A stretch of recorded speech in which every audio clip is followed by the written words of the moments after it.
Meu Filho Me Vingará, uma história real. Se aplica a mesma coisa que a gente está falando sobre Stalingrado, você faz uma crônica de uma história real no Brasil. Tem frases sensacionais que eu não sei, eu não fui pesquisar para saber se são frases suas ou se você parafraseou alguém, mas odeio-te, mas te perdoo. Sensacional. Tem a ideia de o Brasil se separa de 300 anos da história, a República mandou o fuzil, deveria ter mandado a escola, algo assim. Pode ser que a literalidade eu tenha me equivocado aqui, alguma coisa, mas eu lembro agora disso. Conta um pouquinho sobre a letra, Carlos, até para quem nos assistir saber do que se trata a Meu Filho Me Vingará. Ó, eu teria que pegar o famoso caderno ali e ficar pesquisando para ver qual foi a ordem das composições do disco. Você compõe um disco, depois você ouve as músicas e consegue dar uma ordem. Falar, isso faz mais sentido assim. Mas desde o início eu sentia que Meu Filho Me Vingará tinha que ser a primeira, porque ela obedece a um determinado padrão que, por exemplo, Stalingrado é um pouco mais exótico, tá? E o Meu Filho Me Vingará já é uma música mais simples no sentido da estrutura, é um thrash metal no sentido da estrutura, e ela tem um andamento de propósito que não é para ser muito acelerado, não é para ter blast beat, é para ter um andamento, sabe, meio tempo assim, que é um pouco hardcore e ao mesmo tempo é um pouco aquele início do thrash metal, Exodus, o próprio Slayer do primeiro disco, do segundo, tem aquele andamento. Muito bem, o riff, ele fica segurando a interpretação e o que eu vou cantando. A letra se baseia no seguinte: há vários fatos da história brasileira que são de conhecimento público, mas muitos deles são muito curiosos. Essa música fala sobre o escritor Euclides da Cunha. Aí, voltando à explicação que eu já tinha dado sobre o pôster, que liga ao caderno, 10 anos depois eu faço um pôster e tal.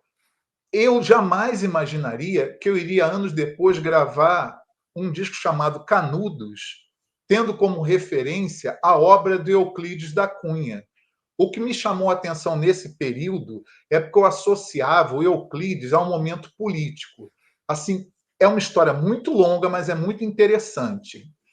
Euclides era um escritor, ele tinha problemas financeiros, ele era engenheiro também, então ele se apaixonou por uma dama chamada Ana de Assis.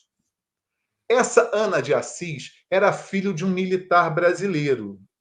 Esse militar foi quem, no golpe de novembro de 1889, entregou a carta de banimento para Dom Pedro II, o pai da Ana de Assis.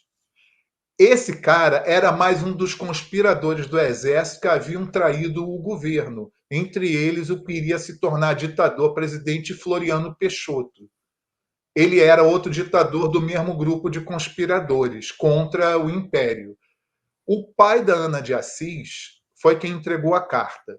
A Ana se casou com Euclides e ele, como correspondente, ficou famoso porque ele foi mandado pelo estado de São Paulo para o interior da Bahia para cobrir o governo, o conflito em Canudos, no interior da Bahia, como repórter. E como todo mundo nos grandes centros, Rio e São Paulo, ele achava que os canudenses eram revolucionários para fazer o império voltar, que eram pessoas que não queriam que a República desse certo no Brasil. Quando Euclides chega na Bahia, ele descobre o contrário, que eram simplesmente pessoas religiosas, cristãs, católicas, que seguiam um andarilho, o Antônio Conselheiro. E ele cunhou uma frase durante a reportagem dele: todo sertanejo é um forte. Porque ele viu aquelas pessoas sobrevivendo ao exército, enfrentando o exército e vencendo, sabe, praticamente na mão, as forças regulares do governo brasileiro da época. Então, olha que coisa curiosa. Euclides, quando ficava esses períodos longe de casa, voltava para casa e estranhava que a Ana tinha ficado grávida, dado à luz, filho louro.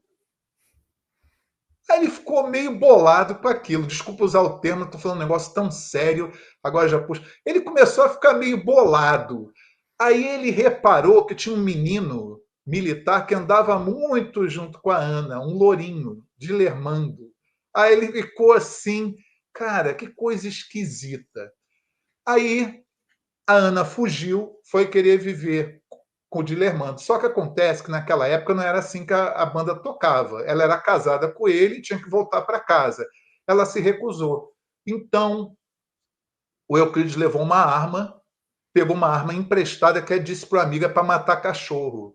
Aí ele foi para o subúrbio do Rio de Janeiro, chegou lá, entrou na casa onde a Ana já estava vivendo com o Dilermando, chutou a porta e foi dar tiro. O negócio dele era matar o amante da mulher dele. Só que quem apareceu não era o Dilermando, foi o irmão dele, que praticava, se eu não me engano, jogava futebol do Botafogo, ou era do grupo de remo, não lembro, acho que era futebol. No Botafogo, ele pegou e deu um tiro no cara. O que acontece? Parece que esse tiro pegou na coluna e incapacitou esse cara para o resto da vida. Só que o Dilermando era campeão de tiro. E mesmo o Euclides dando tiro, pô, meu amigo, o cara é campeão de tiro. Ele acertou o Euclides. Aí Euclides morreu. E foi nessa, porque quando você cita essas partes da letra, todas são as minhas viagens em relação ao que aconteceu. Mas o Euclides realmente falou: eu te perdoo. E aí, o que aconteceu? Isso foi um julgamento rumoroso, se tornou, na opinião pública da época, foi uma coisa fantástica e que todo mundo penalizava o quê? A mulher, né? Safada, sem vergonha, vadia, abandonou o grande, né, Euclides da Cunha para ficar com o amante. Acontece que esse julgamento, o Dilermando conseguiu escapar por ele defender a própria vida. Porém, a Ana já tinha tido filhos com Euclides que estavam grandinhos. E eles falaram: eu vou vingar meu pai. Então, o primeiro filho da Ana e do Euclides encontrou Dilermando lá no centro do Rio. Falou, Dilermando, quando ele virou, tiro. Dilermando de novo, campeão de tiro, matou o filho da Ana. Aí o outro filho de Euclides e da Ana falou: vou vingar meu pai e meu irmão. Adivinha o final da história? Morreu de novo. Então, O que eu me impressiono com essa história é porque assim, eu estou tentando fazer um retrato do Brasil, da intelectualidade, quando você desce a uma coisa egóica ou de possessão, misturando com os militares no Brasil.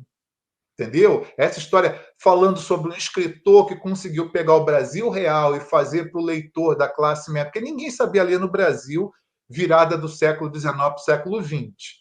Isso era 5, 3% da população que lia. Então, Euclides estava escrevendo para uma parcela ínfima da população, que mesmo assim desconhecia o Brasil. E aí a história conta o quê? Eu não entendo até hoje como a Ana não abandonou esse cara. Esse cara matou os filhos dela, não importa o motivo o inicial e tal. Então, há muita literatura sobre o assunto, para quem quiser estudar, e eu abri as portas do Brasil, porque uma coisa que me diferencia como autor dos outros escritores de letra no Brasil ou das bandas é que eu estou muito mais ligado a, por exemplo, eu vou escrever. Eu não tenho referência de metal nenhuma para escrever. Minha referência em inglês, no mínimo, são os Beatles ou Bob Dylan. E no Brasil, minhas referências são Caetano Veloso e Chico Buarque. Entendeu? A minha referência básica é construção do Chico Buarque. Eu, quando escrevo, estou pensando no Chico. Como é que eu posso honrar o trabalho de um gênio igual o Chico Buarque? Eu não fico pensando em letra do Merciful Fate, está entendendo? Então, aí, quando eu boto essa primeira música no disco, eu estou dando uma mensagem. O fã da Dorsal, ou a pessoa que apoia o meu trabalho, ela pode gostar de metal, óbvio, mas ela está num nicho dentro do metal que é totalmente diferente comum. Eu não estou dizendo nem que é ruim, porque longe de mim falar que é ruim, que é bom, que é maravilhoso, que é igual, que é repetição da mesma lenga-lenga, isso não é problema meu como artista. Eu tenho que pensar no que eu posso produzir como intelectual, como artista, como sonhador, o que eu posso dar de melhor de mim para quem ouve o trabalho. Pensar o Brasil. É interessante, interessante. Eu fui conhecer a história de Canudos lendo Euclides da Cunha. Eu li Os Sertões, né, no colégio, e aí a gente toma conhecimento do que aconteceu lá. Depois fui assistir o filme e aí a gente começa a ler mais coisas, né? E E uma história Canudos muito. nunca acabou e nunca vai acabar. Cada favela do Brasil, cada negro morto no Brasil, cada pobre assassinado pela polícia, é Canudos, é eterno, entendeu? Eu não sei se é Genivaldo, aquele cara que foi executado com uma bomba de gás lacrimogêneo dentro do Camburão. Canudos não acabou e não vai acabar, entendeu? Como quando a gente elege um presidente ou elege um governador e tal, a favela nunca é contemplada, a favela é resto, os negros são resto, entendeu? Continuam estando num quilombo. Então, quando o negro ele quer, não, eu faço parte da sociedade, pode fazer sim, entendeu? Ou parte da comunidade negra, ou parte de um subgrupo, pode fazer, cada um tem o direito de ser como quer e fazer o que quiser. Porém, os nossos dilemas como nação, como país, é a arte. Continuam os mesmos dilemas de 100, 200 anos atrás. Muito interessante, Carlos. Muito interessante. E por isso que eu digo, é o que você falou. É possível curtir o metal como um estilo, um gênero musical em que a pessoa vai buscar seu entretenimento, mas é possível também curtir e se aprofundar em obras de arte de bandas como a Dorsal, que não são mero entretenimento. E não digo isso de maneira pejorativa em relação ao entretenimento, mas despertam interesse em quem curte conhecer mais a história das letras. Eu curto muito letra, faço aqui os vídeos explicando letras. Eu gosto de desvendar o que o cara quis dizer ali, mesmo que depois disso eu perceba que tem bandas que não quiseram dizer nada, né? Quiseram só colocar um som com a própria voz.